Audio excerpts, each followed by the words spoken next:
देशाची राजधानी दिल्लीमध्ये महाराष्ट्राचा अगदी मराठीचा डंका वाजलेला आहे।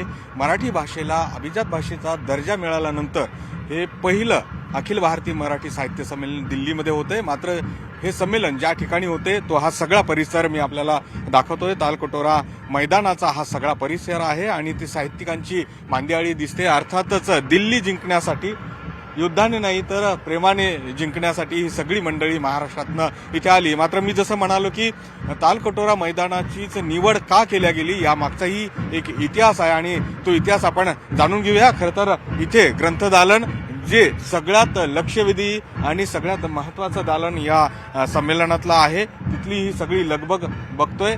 जवळपास 36 प्रकाशनं इथे 5 टन पुस्तकं घेऊन आलेले आहेत आणि वेगवेगळ्या ग्रंथ परंपरा असतील, पंथीय परंपरा असतील, त्यांची ग्रंथ देखील उपलब्ध इकडे आहेत। मात्र सुरुवातीला आपण जाणून घेऊया या स्थळाचं, या ठिकाणाचं, तालकटोरा मैदानाचं नेमकं महत्त्व काय आहे, इतिहासातलं महत्त्व काय होतं। आपल्यासोबत संजय सर आहेत।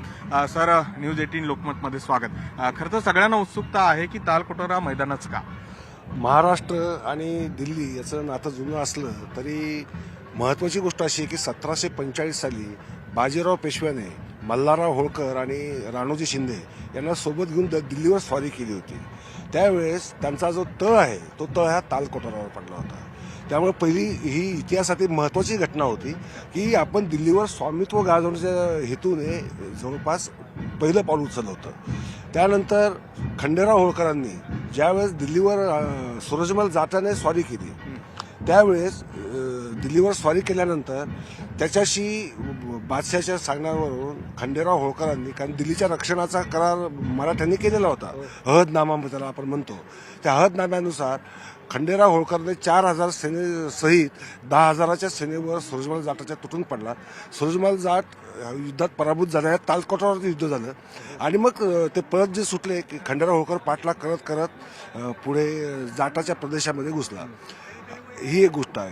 त्यानंतर महादजी शिंदे, कारण तालकटोरा हे मराठ्यांचं जणू काही तळ टाकण्याचं एक महत्त्वाचं एक स्थान बनलं, कारण इथून त्यांना भौगोलिकदृष्ट्या दिल्लीवर नजर ठेवणं, दिल्लीवर कोणत्या बाजूने हल्ला करायचा याची रणनीती ठरवणं हे त्यांना इथनं सोपं जात होतं।